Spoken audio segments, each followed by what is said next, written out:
Há 2000 anos, primeira parte, capítulo 4, na Galileia. No dia imediato a esses acontecimentos, às primeiras horas da manhã, Públio Lentulus foi procurado, na intimidade do seu gabinete particular, por Fúvia, que se lhe dirigiu criminosamente nestes termos: Senador, o ascendente de nossas ligações familiares obriga-me a procurar-vos para tratar de um assunto desagradável e doloroso.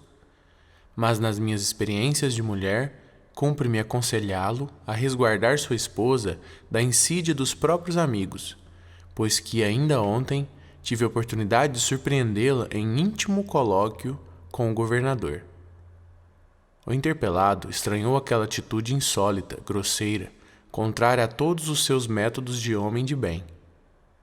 Repeliu dignamente a investida, encarecendo a nobreza moral da sua companheira, passando Fúvia a relatar-lhe, com os mais exaltados floreios de sua imaginação doentia, a cena da véspera, nas suas mínimas minudências. O senador ficou pensativo, mas sentiu-se com a precisa coragem moral para repelir a insinuação caluniosa. Pois bem, disse ela terminando a denúncia, muito longe levais a vossa confiança e boa-fé. Um homem nunca perde por ouvir os conselhos da experiência feminina.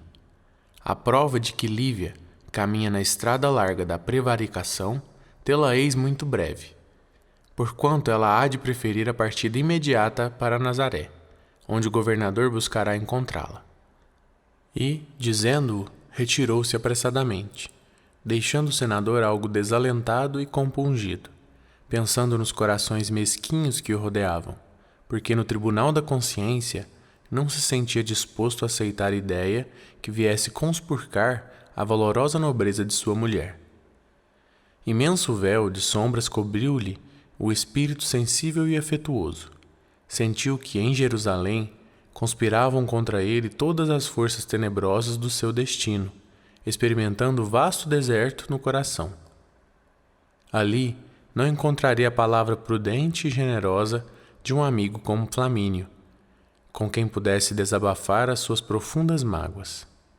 Absorto nessas meditações angustiosas, não viu que as pétalas das horas rodopiavam incessantes, nos torvelinhos do tempo. Só muito depois percebeu o vozerio de um dos serviçais de confiança, vindo a saber que Sulpício Tarquínios lhe solicitava o obséquio de uma entrevista particular, pedido a que atendeu com o máximo de atenção.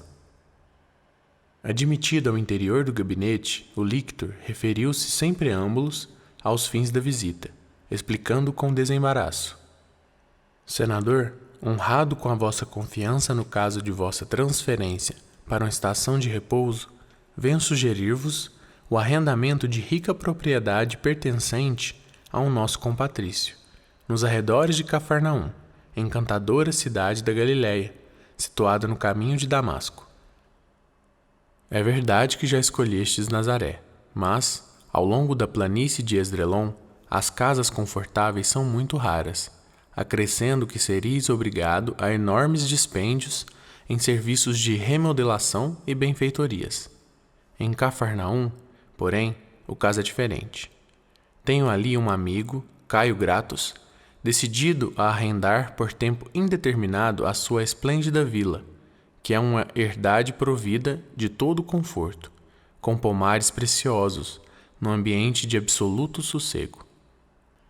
O senador ouviu o preposto de Pilatos como se o espírito lhe pairasse noutra parte. Mas, como se tivesse a atenção subitamente despertada, exclamou, na atitude de quem argumenta consigo mesmo: De Jerusalém a Nazaré temos 70 milhas. Onde fica Cafarnaum? Muito distante de Nazaré, obtemperou o lictor com segunda intenção. Está bem, Sulpício, respondeu Públio com ares de quem tomou uma resolução íntima. Estou muito agradecido pela tua gentileza, que não esquecerei de recompensar em tempo oportuno. Aceito a tua sugestão, que reputo sensata, mesmo porque, de fato, não me pode interessar a aquisição definitiva de qualquer imóvel na Galileia, atenta à necessidade de regressar a Roma, dentro em breve. Ficas autorizado a concluir o negócio, porquanto me louvo nas tuas informações, descansando confiadamente no teu conhecimento do assunto. Secreta satisfação transpareceu nos olhos de Sulpício, que se despediu com um fingido reconhecimento. Públio Lentulus descansou novamente os cotovelos na mesa de trabalho, submerso em profundas cismas. Aquela sugestão de Sulpício chegava no instante psicológico de suas angustiosas cogitações, porque, em face dessa nova providência, conseguiria instalar a família longe de qualquer influência da casa do procurador da Judéia, salvando assim a sua reputação dos salpicos ignominiosos da maledicência. A denúncia de Fúvia, todavia, desdobrava sucessivas preocupações no seu íntimo, fosse pelo inopinado da calúnia ou pelo espírito de perversidade com que a mesma fora urdida. Seu pensamento mergulhou em ansiosas expectativas. À noite daquele mesmo dia, após o jantar, vamos encontrá-lo a sós com Lívia, no terraço da residência do pretor, que, por sua vez, se ausentara de casa por algumas horas em companhia dos seus familiares, para atender a imperativos de certas pragmáticas. Notando-lhe no rosto sinais evidentes de profunda contrariedade, rompeu a esposa com a encantadora intimidade do seu coração feminino. Querido, pesa-me ver-te assim, dobrada ao jugo de tamanhos desgostos, quando esta longa viagem deveria restituir-nos a tranquilidade necessária ao desenvolvimento dos teus encargos. Ouso pedir que apresses a nossa mudança de Jerusalém para um ambiente mais calmo, onde nos sintamos mais a sós, fora desse círculo de criaturas cujos hábitos não são os nossos e cujos sentimentos desconhecemos. Quando partiremos para Nazaré? Para Nazaré? Repetiu o senador com voz irritada e sombria, como se o tocasse o espírito venenoso do ciúme, lembrando involuntariamente as acusações infundadas de Fúvia. Sim, prosseguiu Lívia súplice e carinhosa, pois não foram essas as providências ontem aventadas? É verdade, querida, exclamou Públio já pesaroso, voltando a si dos maus pensamentos que havia abrigado por um instante.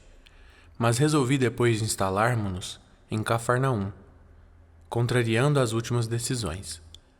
E tomando a mão da companheira, como se buscasse um bálsamo para a alma ferida, sussurrou-lhe de manso: Lívia, és tudo que me resta neste mundo. Nossos filhos são flores da tua alma, que os deuses nos deram para a minha alegria. Perdoa-me, querida. Há quanto tempo tenho vivido absorto e taciturno, esquecendo o teu coração sensível e carinhoso. Parece-me estar despertando agora de um sono muito doloroso e muito profundo, mas despertando com a alma receosa e oprimida. Andam-me no íntimo amargurados vaticínios. Temo perder-te, quanto quisera encerrar-te no peito, guardando-te no coração eternamente. Perdoa-me. Enquanto ela o contemplava surpresa, seus lábios sequiosos lhe cobriam as mãos de beijos ardentes, e não foram apenas os ósculos afetuosos que brotaram nesse transbordamento de carinhos. Uma lágrima lhe gotejou dos olhos cansados, misturando-se às flores da sua feição. Que é isso, Públio? Choras? Exclamou Lívia, enternecida e angustiada. Sim, sinto os gênios do mal cercando-me o coração e a mente. Meu íntimo está povoado de visões sombrias, prenunciando o fim da nossa felicidade. Mas eu sou um homem e sou forte. Querida, não me negues a tua mão para atravessarmos juntos o caminho da vida, porque contigo vencerei o próprio impossível. Ela estremeceu em face dessas observações que lhe não eram familiares. Num relance, retrocedeu à noite anterior, considerando o atrevimento do governador, que dignamente repelira, experimentando ao lado da aflição pelo companheiro soberana tranquilidade de consciência e, tomando ligeiramente as mãos do esposo, levou-o a um canto do terraço, onde se postou à frente de uma harpa harmoniosa e antiga, cantando baixinho, como se a sua voz, naquela noite, fosse o gorjeio de uma cotovia apunhalada. Alma gêmea da minha alma, de luz da minha vida, sublime estrela caída, das belezas da amplidão, quando eu errava no mundo, triste só no meu caminho, chegaste devagarinho e encheste-me meu coração. Vinhas na bênção dos deuses, na divina claridade, tecer minha felicidade em sorrisos de esplendor. És meu tesouro infinito, juro-te eterna aliança, porque sou tua esperança. Como és todo o meu amor. Tratava-se de uma composição dele, na mocidade, tão ao gosto da juventude romana, dedicada a ela própria, o que o seu talento musical guardava sempre, para circunstâncias especiais do seu sentimento. Naquele instante, porém, sua voz tinha tonalidades diferentes, como se houvera encerrado na garganta uma touche negra divina, exilada dos prados brilhantes do paraíso. Na última nota, tocada de tristeza e angústia indefiníveis, Públio tomou-a brandamente de encontro ao peito, forte e resoluto, como se quisesse reter para sempre no coração a sua joia de inimaginável pureza. Agora era Lívia a chorar copiosamente nos braços do companheiro, e este a beijá-la nos transportes de sua alma leal e por vezes impulsiva. Depois daquele arrobo emotivo, Públio sentiu-se desanuviado e satisfeito. Por que não regressarmos a Roma quanto antes? Perguntou Lívia, como se o seu espírito estivesse clarificado por luzes proféticas com relação aos dias futuros. Junto dos filhinhos retomaríamos nossas obrigações habituais, cientes de que a luta e o sofrimento estão em todos os lugares e de que toda alegria significa neste mundo uma bênção dos deuses. O senador ponderou a proposta da companheira, estabelecendo a análise de toda a situação no seu íntimo, obtemperando por fim. Tua observação é justa e providencial, minha querida. Mas que diriam os nossos amigos quando soubessem que, depois de tantos sacrifícios, com a viagem havíamos resolvido a permanência de apenas uma semana em região tão distante? E a nossa doentinha? Seu organismo não tem reagido de modo eficaz em contato com o novo clima? Estejamos confiantes e tranquilos. Apressarei a partida para Cafarnaum, e em breves dias estaremos em novo ambiente, segundo os nossos desejos. Assim aconteceu efetivamente. Reagindo às vibrações perniciosas do meio, Públio Lentulus providenciava a solução de todos os problemas atinentes à mudança, fazendo ouvidos moucos às indiretas de Fúvia, enquanto Lívia, escudando-se na superioridade de sua alma, buscava insular-se dentro do pequeno mundo de amor dos dois filhinhos, fugindo à presença do governador, que não desistira dos seus assédios, e junto de quem a figura nobre de Cláudia sabia despertar, em todos, a mais sincera simpatia.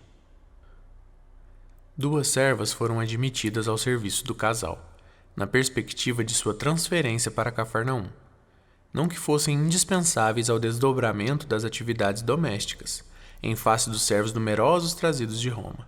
Contudo, o senador examinara a utilidade dessa providência, considerando que ele e a família viriam a necessitar de um contato mais direto com os costumes e dialetos do povo, reconhecida a circunstância de que ambas conheciam a Galiléia.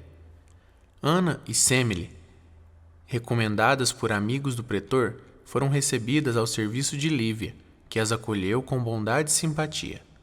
30 dias se passaram nos preparativos da projetada viagem. Sulpício Tarquínios, estimulado pelas vantagens dos próprios interesses materiais, não perdeu em Sanchas de captar a plena confiança do senador, organizando a propriedade com minúcias de atenção e gentileza, provocando o contentamento e o elogio de todos. Nas vésperas da partida, Públio Lentulus compareceu ao gabinete de Pilatos para o agradecimento das despedidas. Depois de saudá-lo cordialmente, exclamou o governador com forçada jovialidade: "É pena, caro amigo, que as circunstâncias o conduzam para Cafarnaum, quando esperava ter a satisfação de retê-lo nas vizinhanças de nossa casa, em Nazaré. Todavia, enquanto permanecer na Galiléia, em vez de minhas habituais visitas a Tiberíades, procurarei o norte para nos avistarmos." Públio manifestou-lhe sua gratidão e reconhecimento, e quando se preparava para sair, o procurador da Judéia continuou, em tom afetuoso e conselheiral: "Senador, não só como responsável pela situação dos patrícios na província, como também na qualidade de amigo sincero, não posso deixá-lo partir à mercê do acaso, tão somente na companhia de escravos e servos de confiança. Acabo de designar Sulpício, homem que me merece inteira confiança, para dirigir os serviços de segurança que vos são devidos. Além dele, mais um lictor e alguns centuriões partirão para Cafarnaum, onde permanecerão às suas ordens." Públio agradeceu cortesmente, sentindo-se confortado com o oferecimento, embora a pessoa do governador lhe causasse pouca simpatia íntima. Afinal, terminados os apressos de viagem, a compacta caravana se pôs em movimento, atravessando os territórios de Judá e as montanhas verdes da Samaria, em demanda da sua estação de destino. Alguns dias foram gastos através das estradas, que contornam muitas vezes as águas leves e límpidas do Jordão. Prestes a chegar a Cafarnaum, a distância de meio quilômetro de caminho, entre árvores frondosas junto ao lago de Genezaré, uma herdade imponente aguardava as nossas personagens para sua estação de repouso. Sulpício Tarquínios desvelara-se nas mais íntimas minudências, no que dizia com o bom gosto da época. A propriedade estava situada em pequena elevação de terreno, rodeada de árvores frutíferas dos climas frios, pois há 2000 anos, a Galiléia hoje, transformada em poeirento deserto, era um paraíso de verdura. Nas suas paisagens maravilhosas, desabrochavam flores de todos os climas. Seu lago imenso, formado pelas águas cristalinas do rio sagrado do cristianismo, era talvez a mais piscosa bacia em todo o mundo, descansando as suas vagas mansas e preguiçosas ao pé dos arbustos, ricos de seiva, cujas raízes se tocavam do perfume agreste dos eloendros e das flores silvestres. Nuvens de aves cariciosas cobriam em bandos compactos aquelas águas feitas de um prodigioso azul celeste, hoje encarceradas entre rochedos adustos e ardentes. Ao norte, as eminências nervosas do Hermon figuravam-se em linhas alegres e brancas, divisando-se ao ocidente as alevantadas planícies da Gaula Nítida e da Pérea, envolvidas de sol, formando juntas um grande socalco que se alonga de Cesareia de Filipe para o sul. Uma vegetação maravilhosa e única, operando a emanação incessante do ar mais puro, temperava o calor da região onde o lago se localiza, muito abaixo do nível do Mediterrâneo. Públio e sua mulher sentiram uma onda de vida nova, que seus pulmões aspiravam a longos haustos. Entretanto, o mesmo não acontecia à pequenina Flávia, cujo estado geral piorava ao extremo, contra todas as previsões. Agravaram-se as feridas que lhe cobriam o corpo magrinho, e a pobre criança não conseguia mais arredar o pé do leito, onde se conservava em profunda prostração. Acentuava-se desse modo a angústia paterna que, embalde, recorreu a todos os recursos para melhorar as condições da doentinha. Um mês havia transcorrido em Cafarnaum, onde, mais em contato com os dialetos do povo, já não lhes era desconhecida a fama das obras e das pregações de Jesus. Vezes inúmeras pensou Públio em dirigir-se ao taumaturgo, a fim de solicitar a sua intervenção a favor da filhinha, atendendo a um apelo secreto do coração. Reconhecia no íntimo, porém, que semelhante atitude representava humilhação para sua posição política e social, aos olhos dos plebeus e vassalos do império, examinando as consequências que poderiam advir de tal procedimento.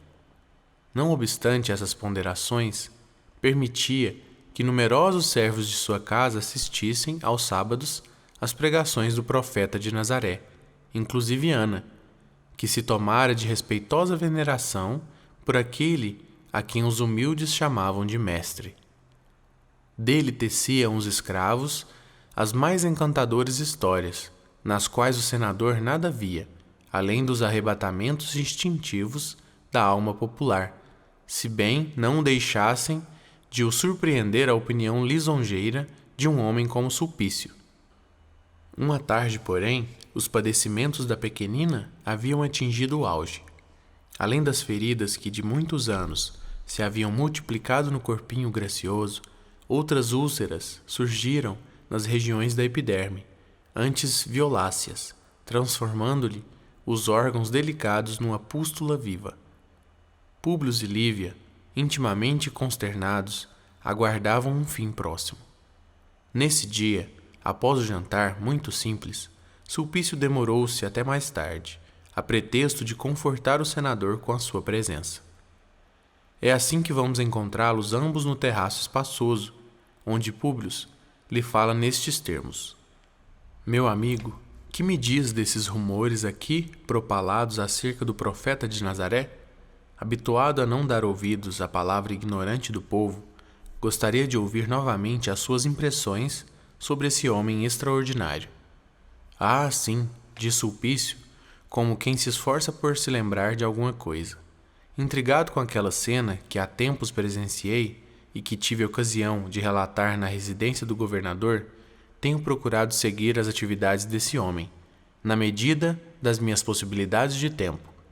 Alguns compatrícios nossos o têm na conta de visionário, opinião que compartilho no que se refere às suas prédicas, cheias de parábolas incompreensíveis, mas não no que respeita às suas obras, que nos tocam o coração. O povo de Cafarnaum anda maravilhado com os seus milagres e posso assegurar-vos que, em torno dele, já se formou uma comunidade de discípulos dedicados, que se dispõe a segui-lo por toda parte. Mas, afinal, que ensina ele às multidões? Perguntou Públio interessado. Prega alguns princípios que ferem as nossas mais antigas tradições, como, por exemplo, a doutrina do amor aos próprios inimigos e a fraternidade absoluta entre todos os homens. Exorta os ouvintes a buscarem o reino de Deus e a justiça, mas não se trata de Júpiter, o senhor de nossas divindades. Ao contrário, fala de um Pai misericordioso e compassivo, que nos segue do Olimpo e para quem estão patentes as nossas ideias mais secretas. De outras vezes, o profeta de Nazaré se expressa acerca desse reino do céu com apólogos interessantes e incompreensíveis, nos quais há reis e príncipes criados pela sua imaginação sonhadora, que nunca poderiam ter existido. O pior, todavia, rematou Sulpício, emprestando grave entono às palavras, é que esse homem singular, com esses princípios de um novo reino, avulta na mentalidade popular como um príncipe surgido para reivindicar prerrogativas e direitos dos judeus, dos quais, talvez, queira assumir a direção algum dia. Que providência adotam as autoridades da Galileia no exame dessas ideias revolucionárias? Obtemperou o senador com maior interesse. Aparecem já os primeiros indícios de reação por parte dos elementos mais ligados a Antipas. Há alguns dias, quando passei por Tiberíades, notei que se formavam algumas correntes de opinião, no sentido de levar o assunto à consideração das altas autoridades. Bem se vê, exclamou o senador, que se trata de simples homem do povo, a quem o fanatismo dos templos judaicos encheu de pruridos de reivindicações injustificáveis. Suponho que a autoridade administrativa nada tem a recear de semelhante pregador, mestre de uma humildade e fraternidade incompatíveis com as conquistas contemporâneas. Por outro lado, ao ouvir de tua boca a descrição dos seus feitos, sinto que esse homem não pode ser criatura tão vulgar, como vimos supondo. Desejaríeis conhecê-lo mais de perto? Perguntou Sulpício atencioso. De modo algum, respondeu Públio, alardeando superioridade. Tal cometimento de minha parte viria a quebrar a compostura dos deveres que me competem como homem de Estado, desmoralizando-se minha autoridade perante o povo. Aliás, considero que os sacerdotes e pregadores da Palestina deveriam fazer estágios de trabalho e de estudo na sede do governo imperial, a fim de renovar-se esse espírito de profetismo que aqui se observa em toda parte. Em contato com o progresso de Roma, haveriam de reformar suas concepções íntimas acerca da vida, da sociedade, da religião e da política. Enquanto os dois mantêm essa palestra sobre a personalidade e os ensinos do Mestre de Nazaré, penetremos no interior da casa. No quarto da doentinha, vamos encontrar Lívia e Ana pensando as feridas que cobriam a epiderme da pequenina enferma, agora transformadas em uma só úlcera generalizada. Ana, coração bondoso e meigo, pouco mais velha que sua senhora, se havia transformado em companheira predileta no círculo dos seus afazeres domésticos. Naquele deserto de corações, era naquela serva inteligente e afetuosa que a alma sensível de Lívia encontrara um oásis para as confidências e lutas de cada dia. Ah, senhora! Exclamava a serva com sincero carinho a lhe transparecer dos olhos e dos gestos. Guardo no coração profunda fé nos milagres do Mestre, acreditando mesmo que, se levássemos esta criança para receber a bênção de suas mãos, sairiam as chagas e ela ressurgiria para o seu amor maternal, quem sabe? Infelizmente, respondeu Lívia com ponderação e tristeza, eu não me atreveria a lembrar essa providência, consciente de que Públio haveria de recusá-la, dada a nossa posição social, mas francamente desejaria ver esse homem caridoso e extraordinário de que sempre me falas. Ainda no último sábado, senhora, respondeu a serva, animada pelas palavras de simpatia que acabava de ouvir, o profeta de Nazaré recebeu nos braços numerosas crianças. Ao sair da barca de Simão, nós o esperávamos em massa para lhe beber os ensinos consoladores. Precipitamo-nos para ele, ansiosos todos de receber ao mesmo tempo os sagrados eflúvios da sua presença confortadora. Mas nesse dia, muitas mães compareceram à prédica, conduzindo os filhinhos que se confundiam em algazarra ensurdecedora, como um bando de passarinhos inconscientes. Simão e mais alguns discípulos começaram a repreender severamente os meninos, a fim de que não perdêssemos o encanto suave e doce das palavras do Mestre. Mas, quando menos esperávamos, sentou-se ele na pedra costumeira e exclamou com indizível ternura: deixar vir a mim os pequeninos, porque o reino do céu lhes pertence. Houve então prodigioso silêncio entre os ouvintes de Cafarnaum e os peregrinos que haviam chegado de Corazim e de Magdala, enquanto aqueles petis estrêfagos acorreram ao seu regaço amoroso, beijando-lhe a túnica com indefinível alegria. Muitas crianças eram enfermas, que as mães conduziam às pregações do lago, para que se curassem de mazelas antigas ou de doenças consideradas incuráveis. O que me contas é de uma beleza edificante, exclamou Lívia profundamente emocionada. Entretanto, possuindo à mão todos os recursos materiais, sinto que não poderei receber os altos benefícios do teu mestre. E é pena, senhora, porque muitas mulheres de posição o acompanham na cidade. não somos apenas os mais humildes que comparecemos às suas predicações, mas numerosas senhoras de destaque em Cafarnaum, esposas de funcionários de Herodes e de publicanos, assistem às lições carinhosas do lago, confundindo-se com os pobres e os escravos. E o profeta não desdenha a ninguém, a todos convida para o reino de Deus e sua justiça. Contrariamente a todos os enviados do céu que conhecemos, ele se esquiva dos favorecidos da sorte, para manter relações com as criaturas mais infelizes, considerando a todos como irmãos muito amados do seu coração. Lívia escutava a palavra da serva com atenção e embevecimento. A figura daquele homem, famoso e bom, exercia atração singular no seu espírito.